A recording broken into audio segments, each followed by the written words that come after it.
subscribers! Welcome to the 8th episode of the worst game ever! With your host, Kaznarius and... the Pork Chopper. Back again after a month. How many months hiatus? From the depths. I think it feels like 2 or some shit. From the shadows, we return to bring you the most top quality content. Content that you can find nowhere else of people bitching about video games. You can't find it anywhere else. You can't find a comprehensive list and comprehensive analyses by yours truly and the Pork Chopper anywhere else bitching about video games. It's impossible. You won't fucking find it. You can look the whole fucking internet, your whole fucking life. You won't fucking find it. Anyway, Okay. we got a hell of a fucking show for you today. Pork Chopper, what the fuck have you been playing lately? A lot of Hitman 2.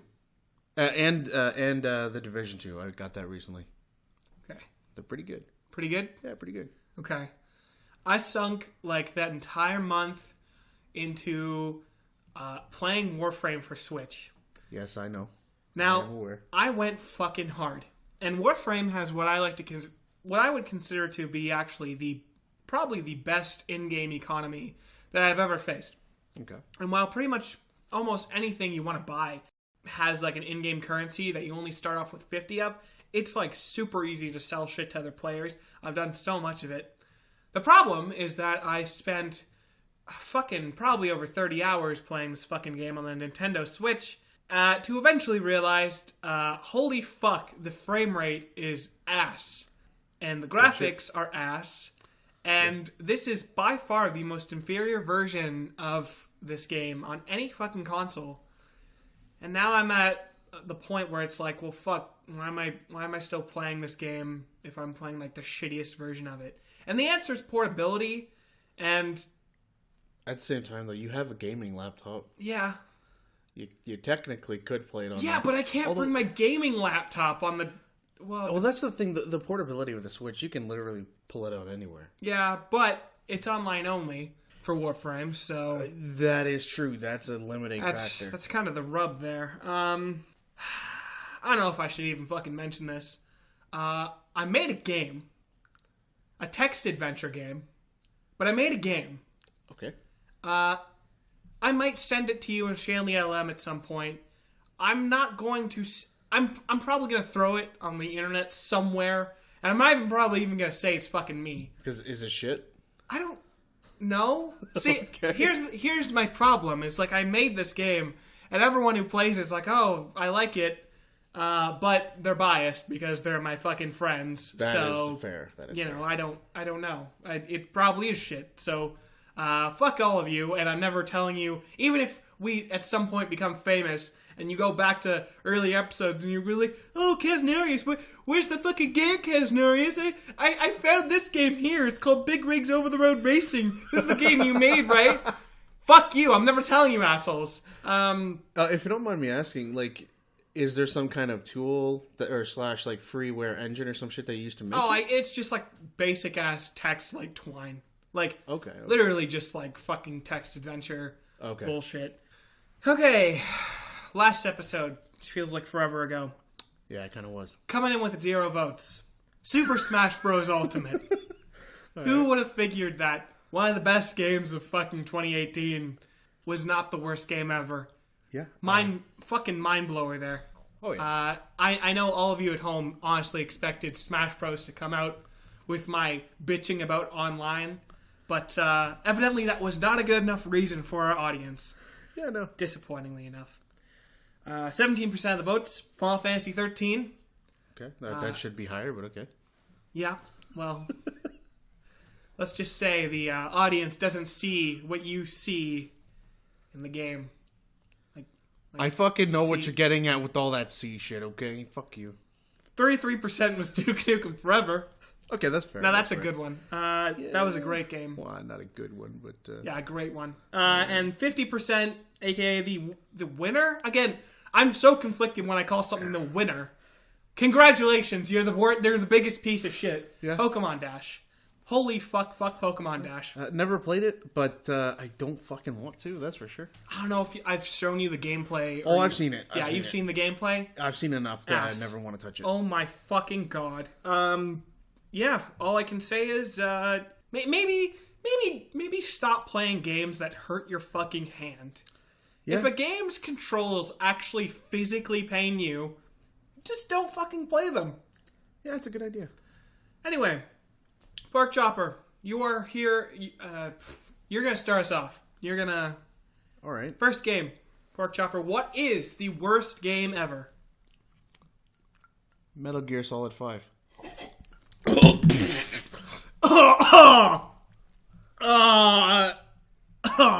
I'm sorry. I was halfway through a spit take there. What the fuck did you say? Metal Gear Solid 5. All right, bitch. So, look.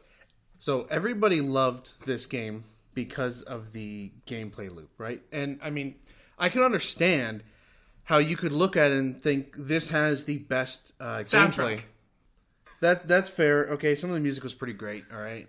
But, like, I could see how you could look at it and say that it had the best gameplay in the series, although, out of all the games, it played the most unlike Metal Gear Solid. It wasn't really Metal Gear Solid because it didn't play anything like it other than the fact that you could still do stealth and go through without really killing anybody. Mm-hmm. But it was just such a different game, and I think in the end, that whole idea that he was going for with the open world kind of freeform gameplay, that did more damage than good. Because we see the story, if you can call it that, was nowhere near complete. And I think as good as the gameplay was in previous games, the story was ultimately the most important part of Metal Gear Solid. Absolutely. You can say it's convoluted, and yeah, it kind of is. It's fucking batshit crazy. But it's so important, and that's why you play. You don't play just because it's a fun stealth game. You play because the plot is so engrossing. And in this game, I mean, you've got some cutscenes in the first chapter. In chapter 2, there's fuck all kind of exposition, okay? Mm-hmm. There's no codec calls in this game. That started with what, Peace Walker? I think so. You gotta, oh my fucking god.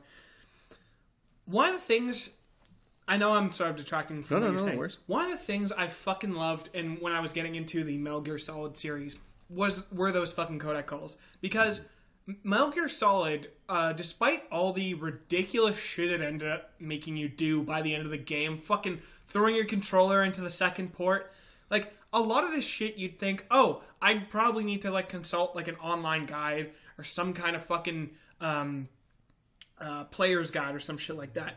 But honestly, you never did. I would say Metal Gear Solid was actually the first game like that where I never had to consult any kind of guide because the game had good enough hints and was thorough enough to direct me where the fuck to go.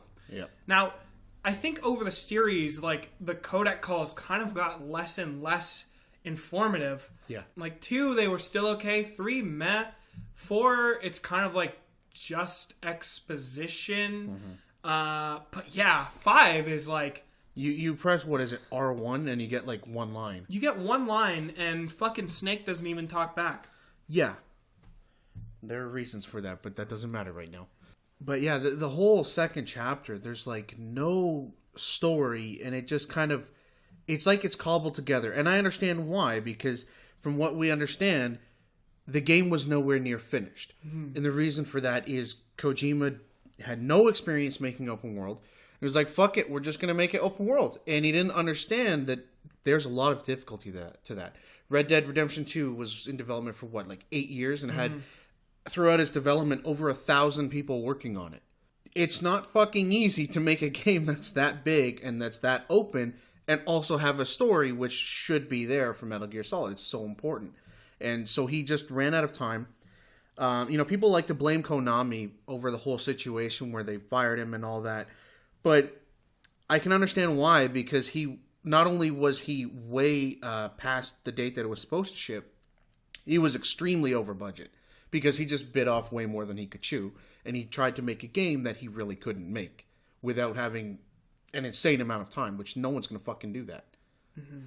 It's just disappointing, because like it does play well. Like I enjoy the gameplay, but I would rather have had an actual Metal Gear Solid 5 with the classic style gameplay that wasn't open world, that just gave me a story that was actually worth, playing through. Mm-hmm. There's just so much wrong with it because of the fact that it was unfinished, and we're never going to get the full Metal Gear Solid 5 now because Konami is not interested in making real Metal Gear games, and Kojima doesn't fucking work there anymore. Well, Pork Chopper, I believe we will get Chapter 3 in the form of a pachinko machine. It's going to be great. You're going to have to spend at least like $50 on it to see all the rest of the cutscenes. And, yeah. I'll pass. Did you see? It pisses me off how good that fucking Metal Gear Solid 3 pachinko machine looks. Yeah. It's kind of bullshit. Fuck Konami for that. But, yeah, I agree. I agree 100%. Holy fuck. That, I'm not sure if Metal Gear Solid, like, I'm not sure if that formulaic sort of, like, intricate map design, like, could ever work in a open world? In an open world with that much attention to detail. No. I think if they wanted to do the sort of openness, what they should have done was go with, you look at Deus Ex games, for example, where they have really large open levels that you kind of backtrack through, but they're so intricately designed that there's so many different ways to achieve everything. And that's the Hitman games do that, for example. And I think if that's what they wanted to do, to be more open, that's how they should have done it. Making these two, because there's two massive open worlds in the game, and neither one of them provide the kind of the gameplay that you should have gotten from a Metal Gear game, because they're not tight. You can't make them. Yeah. And then there's what's his face? What the fuck is his name? The bad guy? No. The new voice of Snake. Oh my fucking god. Kiefer Sutherland. Let's talk about Kiefer Sutherland.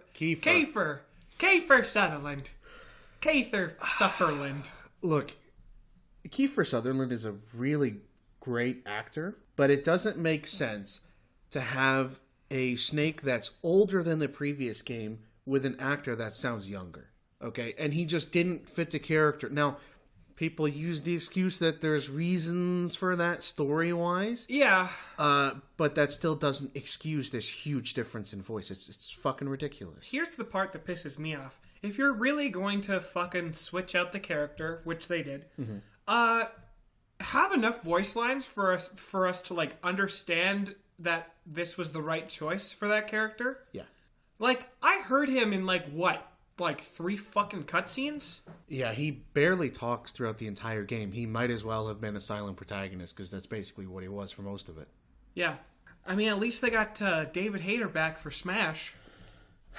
Yeah, that's something, because Konami fucking had barely anything to do with it. Another issue I had with it is, so they had Ground Zeroes, right, where they sort of, split up the game into 2 parts, where the prologue was a separate, I believe it was $20 US, $30 Canadian, separate purchase, right? Okay, so yeah, I think it's pretty shitty to charge for the prologue. However, my bigger issue is when you play through that camp, what was it called? Camp Omega or something like that? I know what you're talking about, but yeah. That camp in in Ground Zeroes, it had a level of openness and different ways to go about it. Yeah. That actually wasn't present in MGS5, because you didn't really have those large, like there were some bases that were large, like in the second map I think is in Africa. Yeah. So the first one's I think in the Middle East. In Africa there is that large base, but for the most part there aren't really many of those. They're much smaller, and there's a lot less ways to sort of go about things. And Ground Zeroes was the sort of the baseline that gave you an idea of what MGS5 could be, and it just ended up being nowhere near that level of complexity in such a small space. Yeah, I do remember playing through that base actually in Africa, and it's just kind of sad to like see, to like have this good idea of like where this game could go, and then have them just sort of throw that out the window. Yeah, it really feels like an issue of quantity over quality. Like the game, like the world is so fucking big that they sort of lost what made what made Ground Zero special, or really any other Metal Gear Solid game special, which was that these levels could be sort of tackled in multiple ways. Yeah. And by that I mean tackled in multiple ways with multiple routes that were all kind of interesting. Yeah. This is just like, I don't know, every fucking shelter you find in Afghanistan looks the same. Like every camp looks just about the same. Yeah, pretty much. Yeah. And also, like in Ground Zeroes, there were the different. Once you beat it, you unlock like different missions with sort of their own kind of storylines that all took place in the same base, and they all felt very different. It was really cool to see how much they stretched that. How far they could stretch that with especially with like the Snatcher mission. Yeah. Like bringing back like that old ass like fucking game from like the Sega Genesis. Playing as fucking Raiden taking out people. Like that shit was sick. Yeah. That shit was fucking awesome. Yeah, it's kind of shitty because in MGS5 there were multiple missions that would take place at the same place, but they didn't feel different. It felt basically the same, just somebody might be in a different spot. Yeah. It didn't have the sort of complexity that you get in Ground Zero, so that game was really just filled with so much like empty promises, right? At least based on what we were led to believe would be MGS5.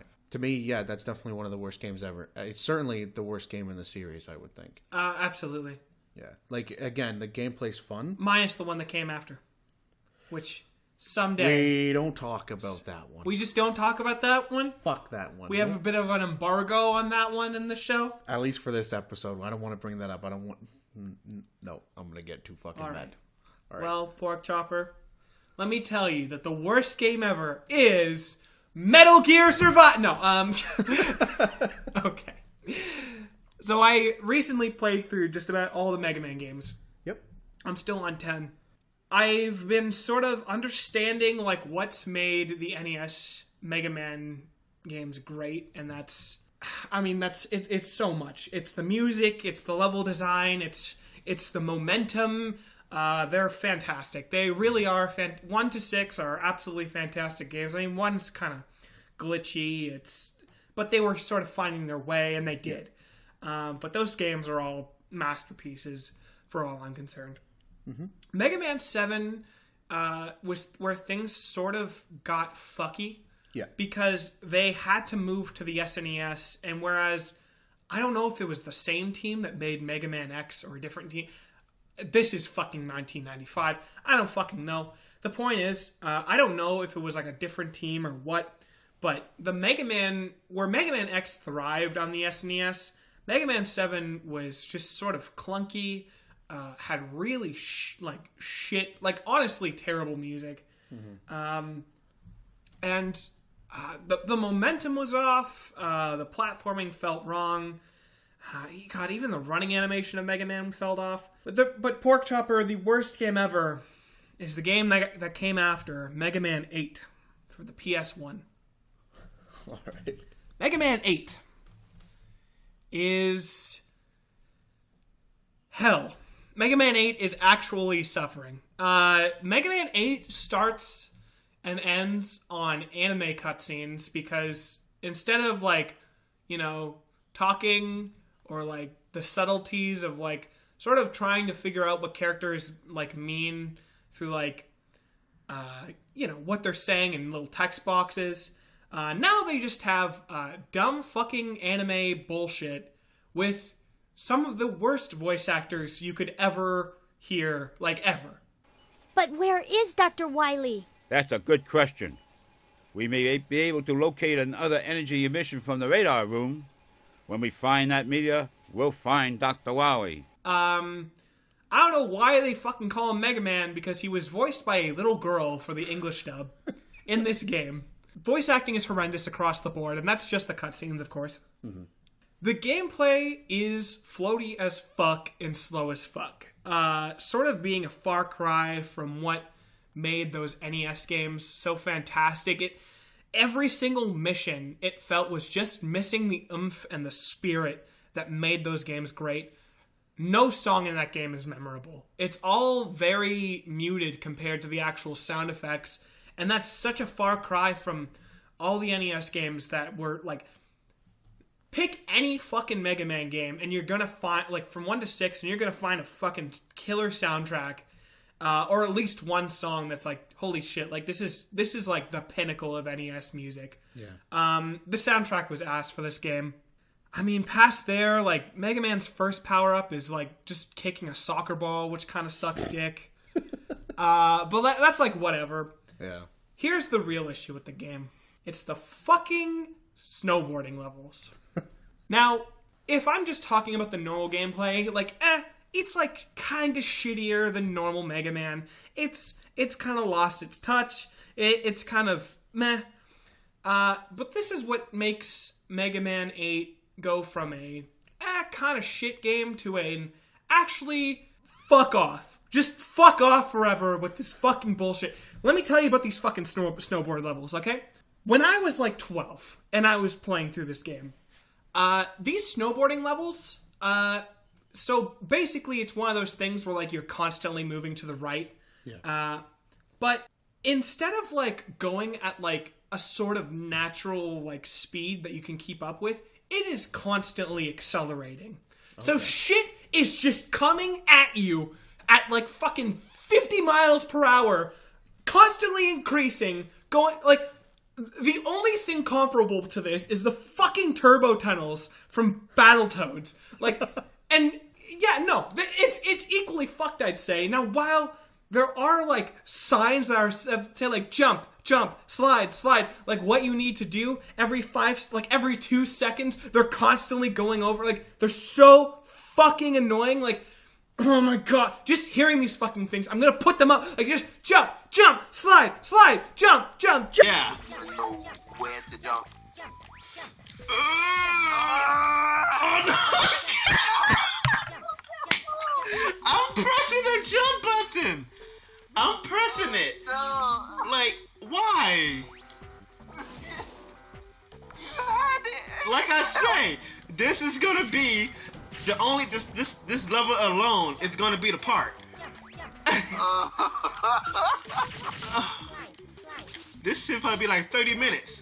Oh my god, I can't fucking get these fucking signs out of my head. They constantly keep just irritatingly annoying the shit out of me every 6 seconds. And then, of course, like, there's no fucking margin for error, like, at all. So, of course, when I finally got to, like, the last snowboarding level as, like, a kid, I spent, like, fucking 5 days on this thing, and I was like, fuck this forever. Now I'm an adult, and I go back to this, and I'm like, I wonder, like, this game's kind of shit, but, like, what could be, fuck these snowboarding levels. They are the fucking worst ever.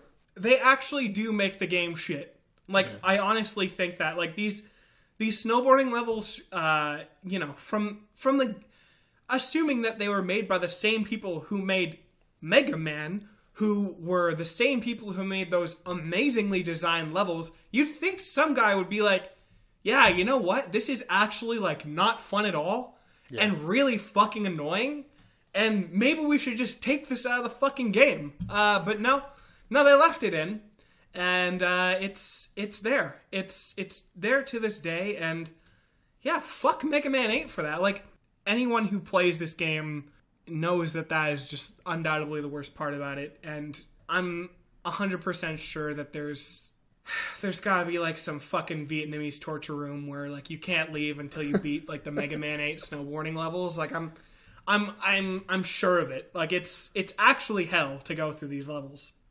So is this like the Mighty Number 9 of the Mega Man series? No, because it's hard to really say. Like, again, the levels are just okay. I can't honestly speak to whether or not Mighty Number 9 is the biggest piece of shit that everyone says it is. I can assume it is. Yeah, that's fair. But I've never played it.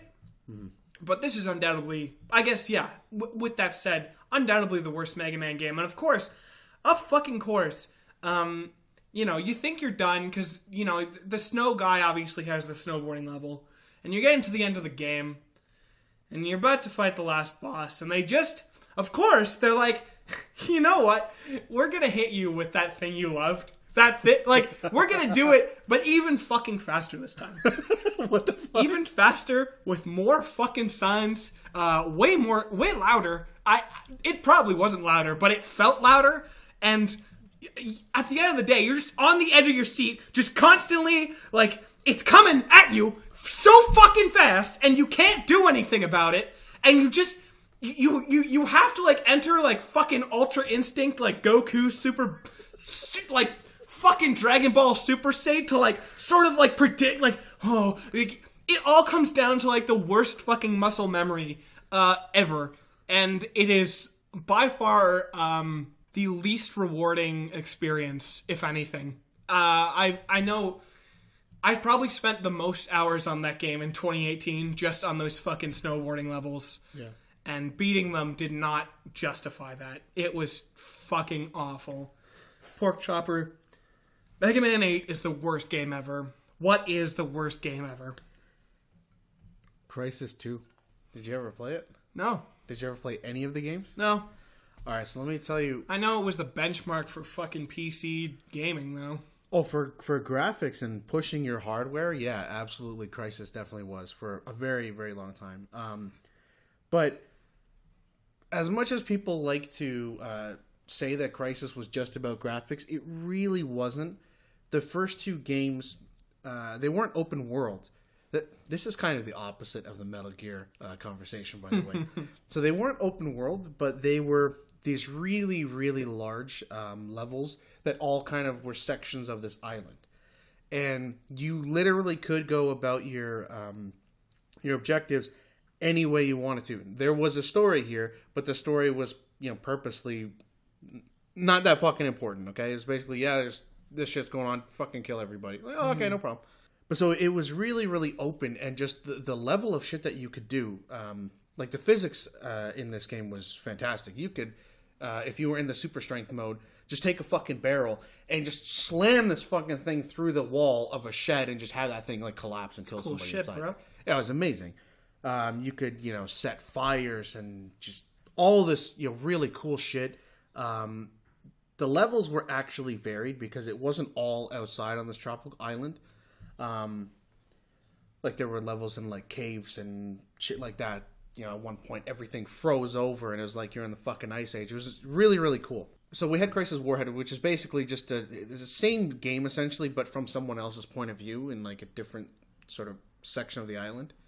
But then we had Crysis 2. Took place in New York City. Not a fucking island. And whereas the first two games had these really large open levels, this was, New York City was basically like fucking destroyed. And it was just like hallways and streets.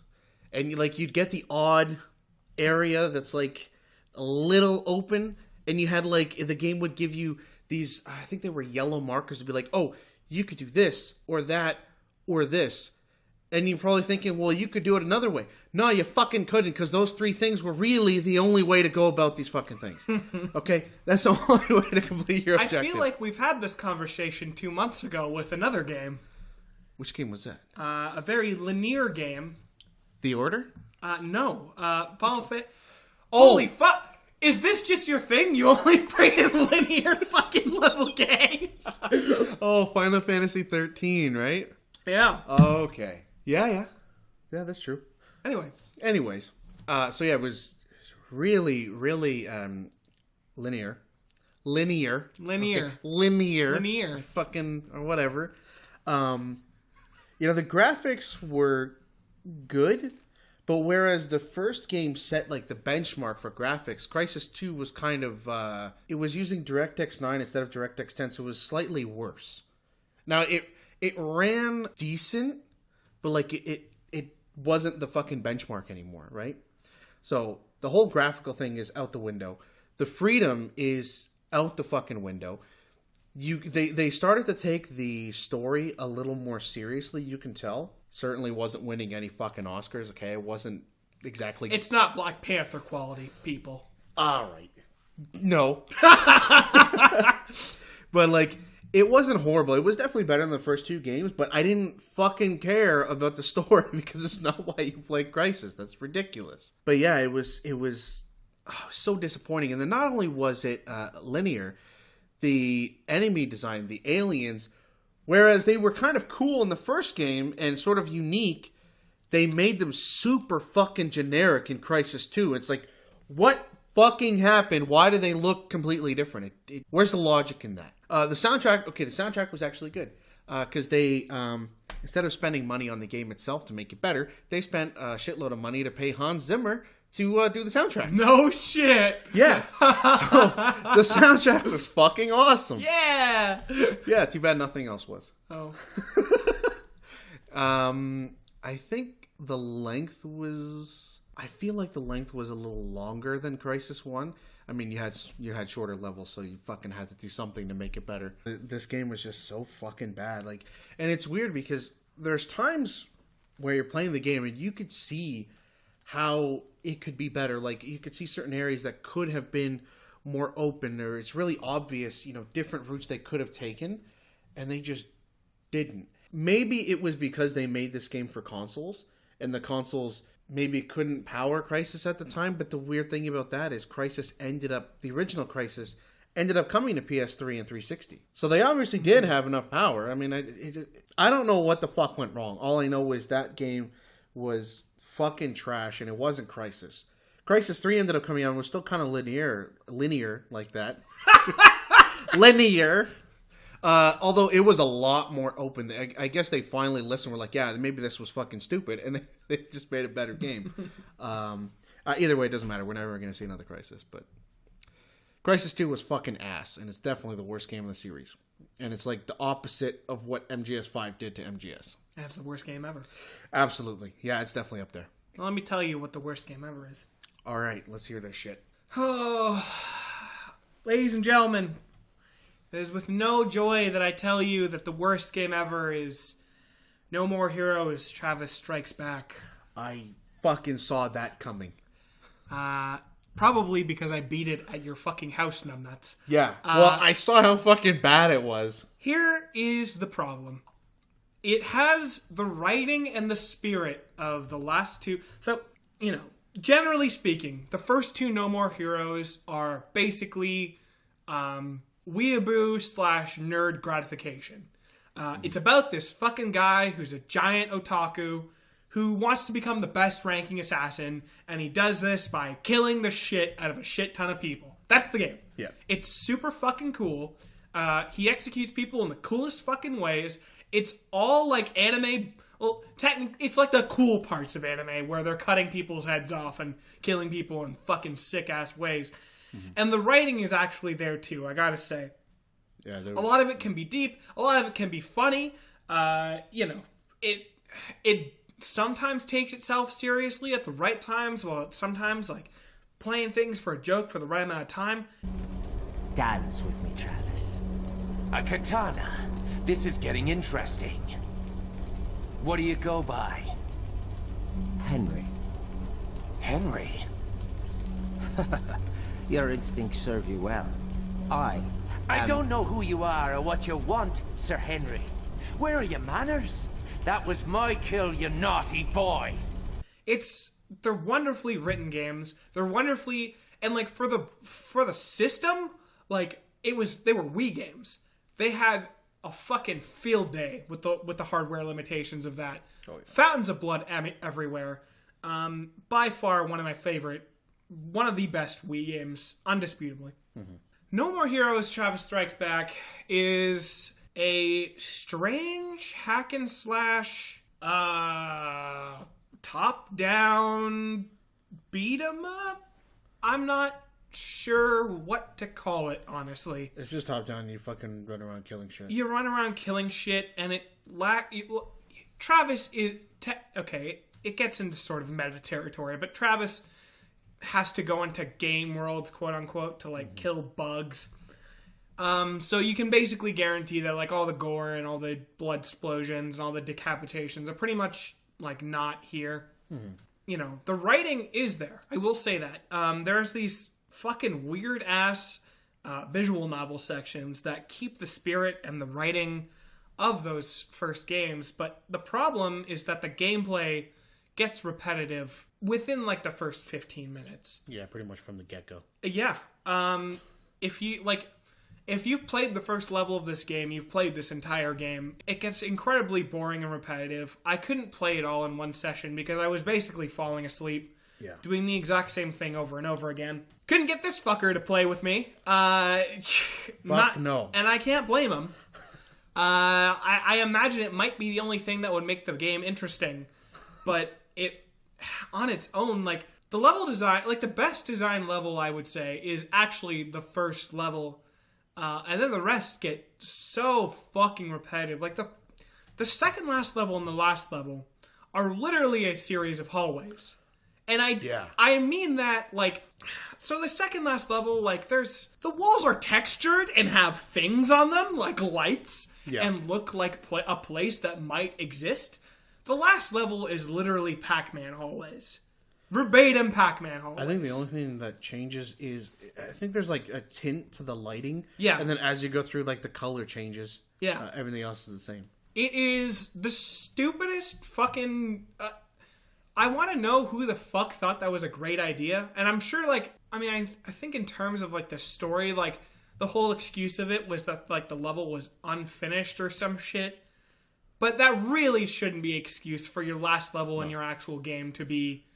like, fucking just white hallways. To me, that seems more like an excuse to not do anything better. It's like the devs were like, fuck, okay, we can't do anything. Dude, you've written us out of so much other shit. Just write a good excuse for this. Like, fuck no. What the fuck? Yeah, it was bad. I remember...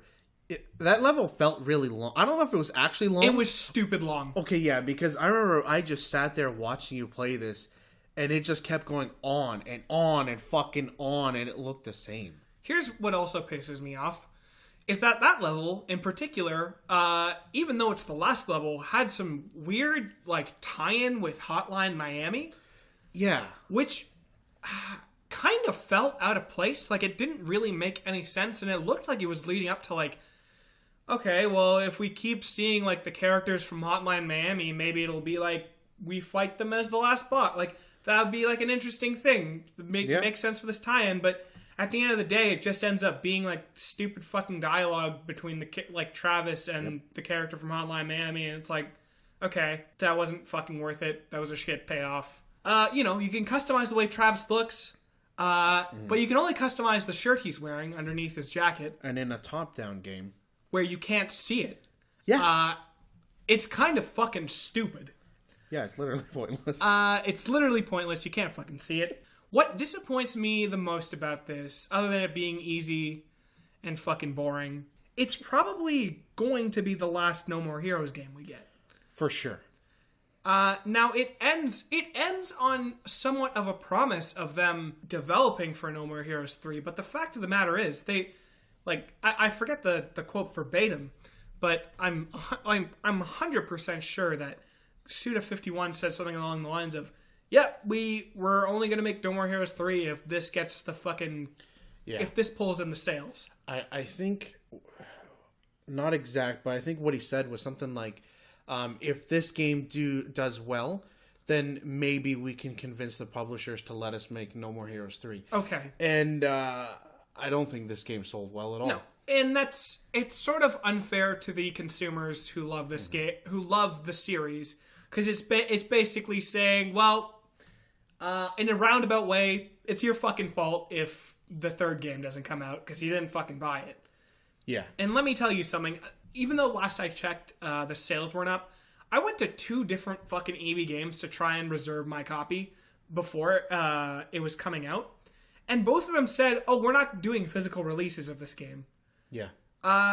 That's a fucking lie, because both of them end up, like, the day of the getting is like, oh, fuck, okay, I guess we got them. If your marketing for this game is so ass that the game stores are like, we're not, like, when the fuck does that game come out? No one knew. Nobody fucking knows, which means the sales were probably ass, and I'm sure the reviews didn't help with that either. But they just said what I'm saying, honestly. I don't want to say it's technically a bad game, it's just incredibly mediocre. We've seen this before, too, where a developer will release a really different spin-off in this series that a lot of times is fucking shit. And they literally tell you, they're like, yeah, you gotta buy this game if you want us to come out with the next one. It's like, no. Why should you make people buy a shit game? Just make a good fucking game in the first place. Yeah. And even if they had a small budget, there's no excuse for this game being the way that it is. No excuse. Yeah, there's no excuse for the most repetitive shit hallway. Like, literally, white hall. Like, you want to talk about linear with fucking Final Fantasy 13? You saw the shit I was going through. I did. That was a white fucking hallway. Literally a white fucking hallway. That was bad. You know what's fucked, though, is the... looking at the first two games and the creativity that went into them, I don't see how no one came up with any creative ideas for these levels. It can't cost that much more to just do something interesting. It just doesn't make sense. Well, either way, it is the worst game ever. Yeah, definitely. Pork Chopper. Yep. What's new? What is the new shit? Tell us the new shit. Like news? Yeah. New shit. There is... New shit that's come to light. There is a debate going on around Sekiro right now. Oh, how about that? You know, and so...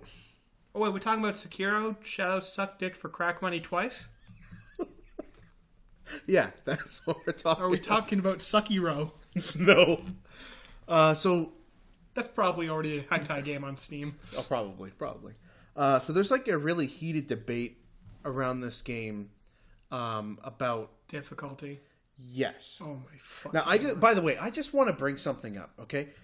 The people are actually talking about how people are stupid because they don't want accessibility options, okay? Because what happened was this conversation was originally about difficulty because a journalist wrote an article saying that they should have an easy mode, and not having one disrespects its players. And then these accessibility folks, these disabled gamers, they use that opportunity to bring up having accessibility options in games. Fine. But Absolutely. If you're going to piggyback on a discussion that's about difficulty, which has nothing to do with accessibility, don't fucking turn around and blame other people for talking about difficulty when we should be talking about accessibility. That's not the fucking conversation that was originally taking place. You can't come in here and bring up this other completely unrelated shit and then get pissed off at other people. That's fucking stupid. Accessibility is one thing, okay? Making a game more manageable for people with disabilities, that's fine. I have no problem with that. But the From Software games, the way they handle difficulty is almost like an art form, because the game is so perfectly balanced so that it's not exactly hard. The problem is it's trial and error, because you have to learn how each enemy has to be defeated. Yeah. And you have to exercise restraint. If you try to go for those extra hits, you're going to get fucked up every time. And that's exactly what happens.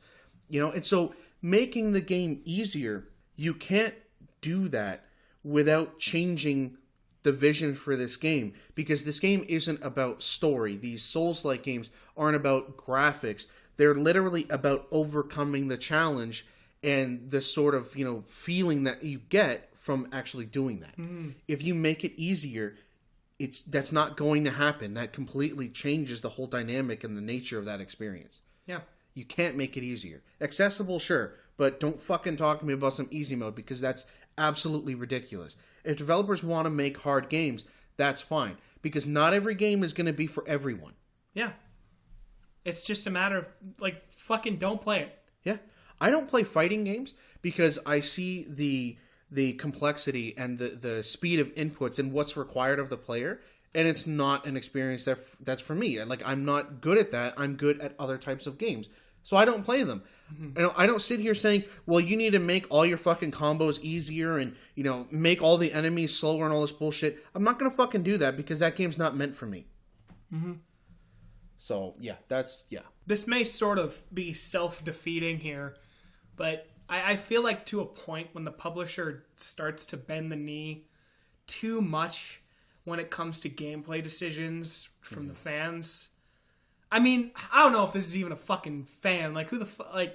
There's just some journalists who Yeah. probably couldn't beat the fucking game because it was difficult. And I mean, we talk about like right? journalist. Like immediately, what I think of is that fuckface who couldn't beat like the tutorial of Cuphead, which was the funniest fucking thing I've ever seen. Yeah, I mean, journalists that are good at writing, a lot of times they're not the best players.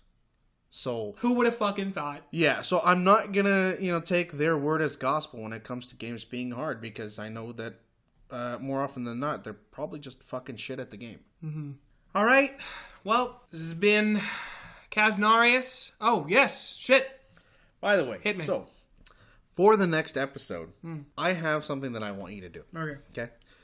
Okay. So I'm not going to talk too much about Google Stadia, because I'm sure people understand what it is, right? Although, just let me be clear, it's not just a streaming service like something like PlayStation Now. Yeah. It's an actual platform that makes it easier to develop games in a way that you can't do on a console, right? So they talked about the server blades. The blade is basically, think of like a console, like a box that slides into a server, and they've got like 20 of them. Yeah. Each one of those is like a console. That is 10.7 teraflops, which is faster than the PS4 Pro and the Xbox One X combined, right? Yeah. 10.7, that's probably what we're going to see in the PlayStation 5. So it's basically a next-gen system. But let's say a developer has a game that can't be done with that and you need more power. You can stack on another blade and run two of them, and you can make games that just are absolutely not possible. Sweet. So Google brought up the idea of having Battle Royale with 1,000 players, which is that's significant because a game called Maverick, Maverick or Mavericks, it's a Battle Royale game that's still struggling in beta to handle 400 players. So being able to make 1,000, that's fucking insane. I don't know if that would make a better experience, but it just shows what can be done with this, right? So anyways, what I want you to do for the next episode is I want you to pitch me a game that could only be done with Stadia. Okay. I got this. All right, don't fuck it up. We got it. We got it, boys. All right. You're going to see the best fucking game ever. We're going to have to make a whole new show for the game I think of called Best Game Ever. Just for this fucking game. I doubt that, but we'll see. All right. This has been Kaznarius And the Pork Chopper. signing off. What's good, my guys? It's your boy Kaznarius. I know the wait has been long for the new episode and all of our shit has been out of date, and that I have now created a video predicting No More Heroes 3 will never happen after the announcement trailer of No More Heroes 3. I know. I am a fuck up. I am dumb, and I do not deserve the love that has been bestowed upon me, and I sincerely apologize because this will be our last episode ever. That's right, me and the Pork Copper have had some real beef. You see, it all started back a couple months ago when the Pork Copper did the unthinkable and picked Let's Go Eevee instead of Let's Go Pikachu. I know this blasphemy cannot go without punishment, but I have decided to cut ties with him and make my own way in the porn industry. So get ready for my new video where I talk about getting the railgun as I get railed. Also, please tune in for our 1-year anniversary episode on August 8th for realsies. Keep it real, and remember, Big Papa Kaznarius loves all of you, but it is minuscule compared to your own looming existential dread. Love and peace in the Middle East.